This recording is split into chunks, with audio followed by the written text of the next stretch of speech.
दिल्ली के पूर्व मुख्यमंत्री अरविंद केजरीवाल ने विधानसभा को संबोधित किया। यह पहली बार था जब उन्होंने बतौर विधायक विधानसभा में बोल रहे थे। जेल से बाहर आने के बाद बीते 17 सितंबर को उन्होंने सीएम पद से इस्तीफा दे दिया था। उन्होंने अपने भाषण में आरोप लगाया कि उनकी सरकार को पटरी से उतारने की कोशिश की थी। उन्होंने बीजेपी पर हमला बोलते हुए कहा, तुम्हारी पार्टी के 2 लोगों को जेल में डाल दे तो कहीं पार्टी न टूट जाए, लेकिन हमारी पार्टी के नेताओं को जेल में डालने पर भी पार्टी नहीं टूटी। केजरीवाल ने अपने भाषण में बीजेपी पर गंभीर आरोप लगाए।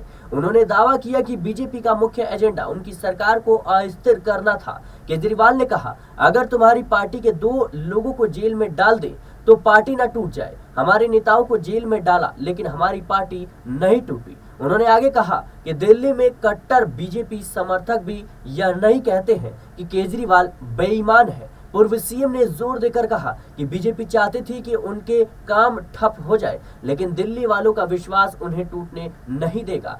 उन्होंने बुजुर्गों की पेंशन और तीर्थ यात्रा की बात की। उन्होंने बताया कि बुजुर्गों की पेंशन रोक दी गई है और तीर्थ यात्रा बंद कर दी गई है, लेकिन वह इसे फिर से शुरू करेंगे।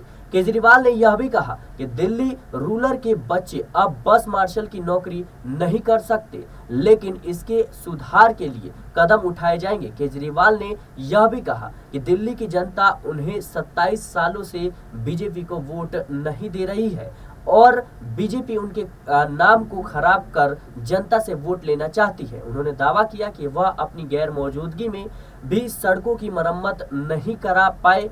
उन्होंने कहा कि अब जब मैं वोट मांगने आऊंगा तो यह कहूंगा कि केजरीवाल आ गया, तुम्हारी सड़कों की मरम्मत करेगा। फिलहाल के लिए इस रिपोर्ट में इतना ही। देश और दुनिया की तमाम खबरों के लिए बने रहना नेक्स्ट पॉलिटिकल बाइट के साथ।